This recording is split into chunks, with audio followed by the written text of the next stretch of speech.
Hi, I'm Chris Santacroce, U.S. handler for Advanced, Nova, and Gin gliders. I'm talking to you today about the sorest of subjects, the subject of summertime fatalities. And it's kind of a long list at this stage during the summer, but the main thing to know is that this is a little bit typical of how things go during a flying year.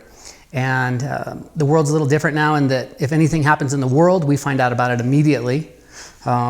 So it's not that this hasn't been happening over the years. It really truly has.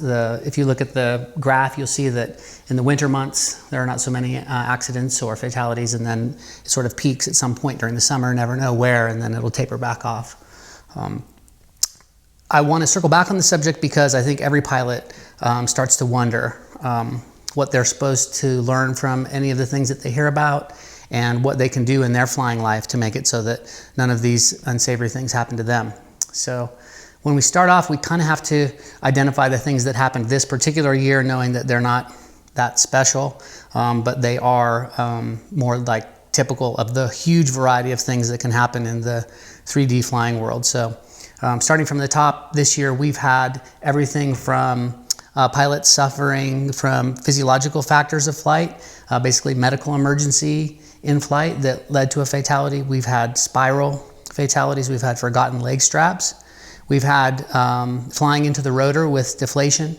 It's worth knowing that when I talk about all these accidents, I'm blending together paramotor and paraglider events, and that's just to make it simple. If you're a paraglider pilot, we're talking to you, and if you're a paramotor pilot, we're also talking to you.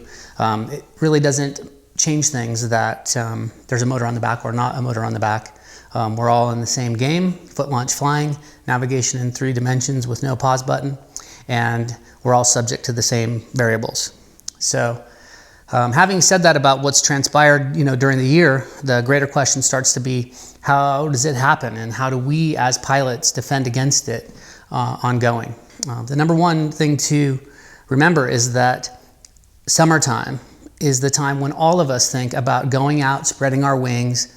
It just feels right. Number one, that's when the days are the longest. Number two, that's when the weather supports it. Number three, if you've ever tried to do something scary while you're cold or shivering, it's nearly impossible. On the other hand, when it's warm out, it's really super easy to take risk. So check that out in your flying. You may notice that when you're just wearing a t-shirt and shorts, it feels a lot better to go out and do something that might be a little bit more risky. One of the biggest things to remember, as you try to manage your risk during a season is that it might not be worth it for you to go out and just bore a hole in the sky all summer long.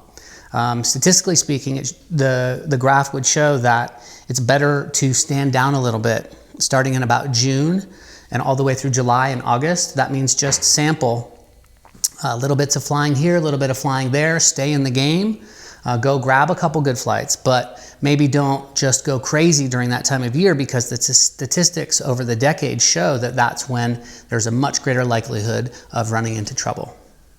If you think about it, you've got another 9 months in which you can maybe go big, right? Wait till it's November when the sun's a lot lower in the sky. And maybe just consider moderating your activity when it's peak summer, when the conditions are strongest, and when there's the biggest, what we call random factor. Random factor is an interesting study. That's the likelihood that something unexpected will sneak into your reality. If we circle back on the fatalities that we've had this year, then random factor would be the randomness that you'd be suffering from some physiological thing, and combine that with some sort of medication, and then have that combined with some maneuvers that might culminate in some sort of unsavory, in some cases tragic event. What are the odds that that could happen? Statistically incredibly low, but there are some things that help that along.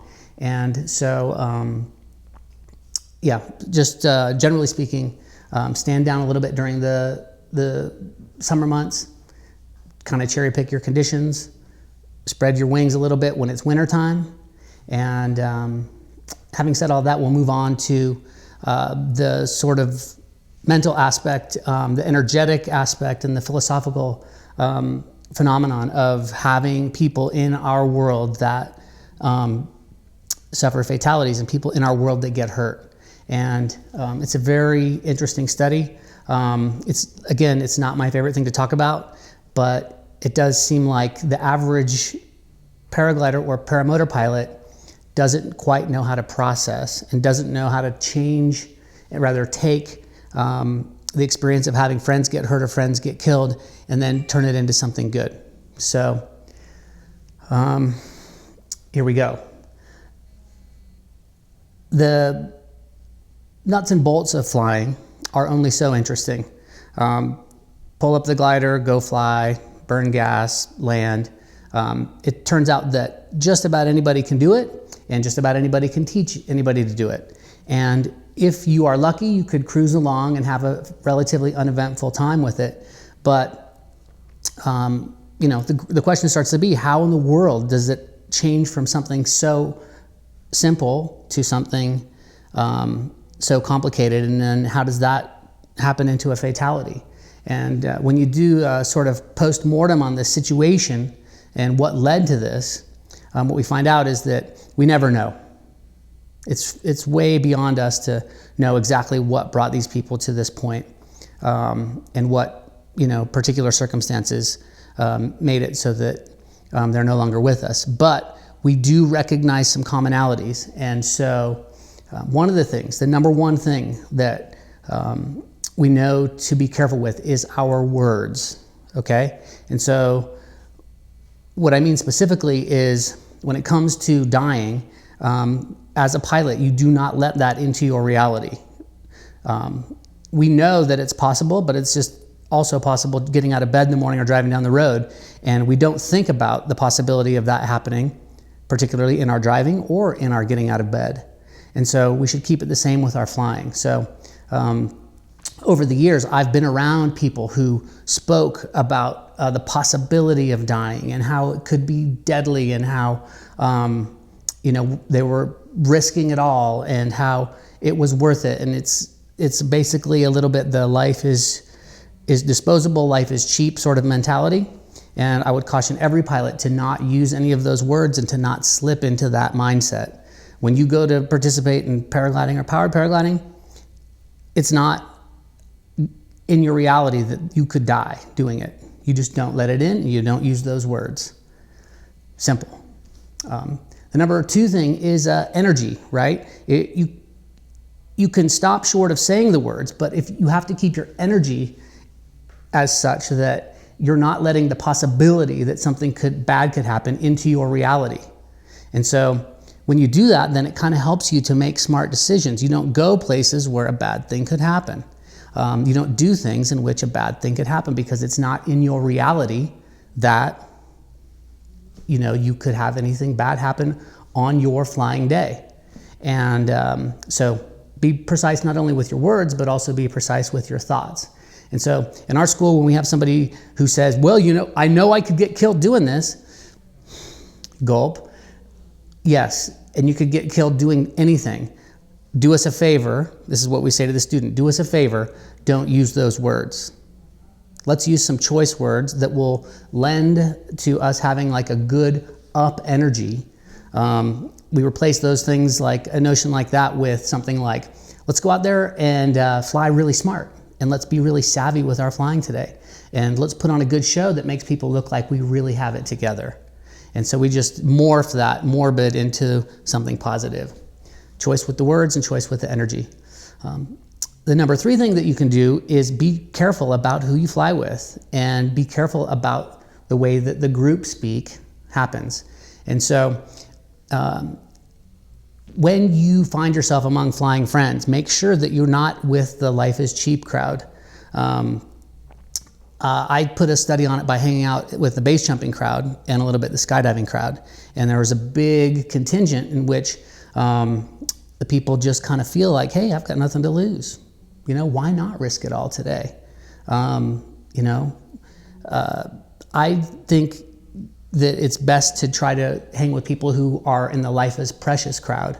And those are the people who treat themselves as a pilot as a sort of a fragile egg. They know that they're not really up to taking any knocks of any kind, and as such, then they don't do any flying that's going to have any risk of having a weird landing in a weird place, of having something go wrong.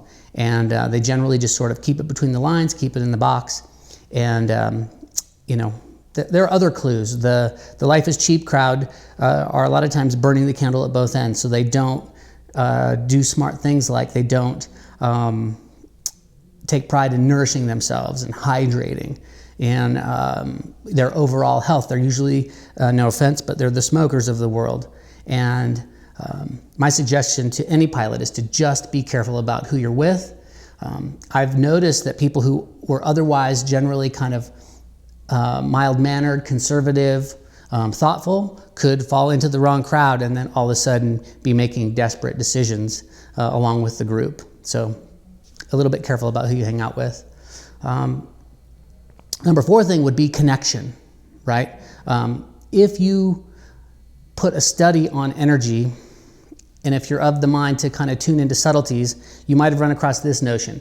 When you get on an airplane and you're looking at the boarding area, you look at all the people and you make sure that they look like they're a bunch of people who are probably going to be there at the end of the flight, right? That have a lot of purpose, that have a lot of connection, people that are here. And in other words, it doesn't look like a bunch of people that are about to die. And so personally, before I get on a jet, I look at the people and I go, no way, those people are here to stay. And if I ever look at the group and I go, wow, those people are 1 foot out the door, they're about ready to go. They don't look like they're going to make it through the day. You can bet that I'll just walk the other direction. Now, I've never had to do that, but I have walked away from a lot of takeoffs, and I've walked away from certain groups of people that I didn't want to go engage in flying activity with. And so my suggestion is check the energy in the group, and you will have some days where you go to fly and you will notice that the group energy is desperate, and it's not like the place where you can have a good time, relatively safely. So the number 5 thing is grounding. And so my suggestion is that if you put a study on some of the people who have left us, sometimes you find that they were a little bit detached, like they were far gone on planet I fly every single day, nothing is more important, I'm not too attached to my sort of worldly things. I'm not attached to particularly their employment, their family, their business, their life on the ground. They're just in the clouds. And I think anybody who's really indulged in flying would know that feeling. You just fly so many hours of the day, and in the end of the day, you feel a little bit airy, and it's a little bit of a high, and it's really a little bit the magic of what we do. But that long-term detachment in that way can make it so that you lose your attachment to the earth and to the ground and to being here. And it's my observation that sometimes when that gets a little out of hand, that will sometimes lead a person to some places where some bad things can happen. And so stay attached to your life on the ground and to people, and make it so that there are a lot of reasons for you to be here. Having people relying on you, needing to be somewhere later in the day or the next morning, having some things that you're working on, having some variety in your life. These are all ways that you can ground, and you're starting to see the direction I'm taking here. When you go to a takeoff and you have 5 or 10 things that are happening later on in the week that are all really important, and you really need to be there, then all of a sudden your decision making is different. I put a study on that as a tour guide. I did 17, 18 years of guiding in Mexico and around the world every single year for at least a few weeks. And the feeling of going there with a group and being responsible for taking care of the group was completely different from the feeling of going someplace to just fly on my own. I was a Red Bull guy for 13 years, and one of the prime directives was do not ball it up in front of the crowd, right? So when I went to go do my demo or do my job, that's the one thing that I knew would make the whole thing come to a screeching halt is if one of us blew it in the public eye. And we never did that. That gave me some boundaries, and it kind of grounded me. And in place of just going crazy and being that guy, I would just reel it in a few percent. And it kept me out of harm's way for all those years. So I know that's a lot to digest, but I really think that all of those are important cornerstones for all of us, not just in our flying lives, but in the rest of our lives. And so my strong suggestion to anyone who's engaging in this is just, yes, put a study on the things that happen and do your best to find out what the inside scoop was. And when you look at the people that we've lost this year, you will not find one particular common thread. And that makes it tough. And so you have absolutely no choice but to naturally be diligent on a daily basis and to look out for common pitfalls. We talk about that a lot, but mostly be mindful of your energy, because when something happens that a person's no longer on this planet, it's not usually just a random event. It's usually, if you talk to the family and you talk to the friends, you find out that it was a little bit somehow set up or engineered, not on purpose, not at all. It's set up and engineered by forces that are beyond us. And it's really important that we counter that by grounding, by anchoring, by being thoughtful with our words and our energy. And I would encourage anyone who sees this video to forward along or share the notion with friends.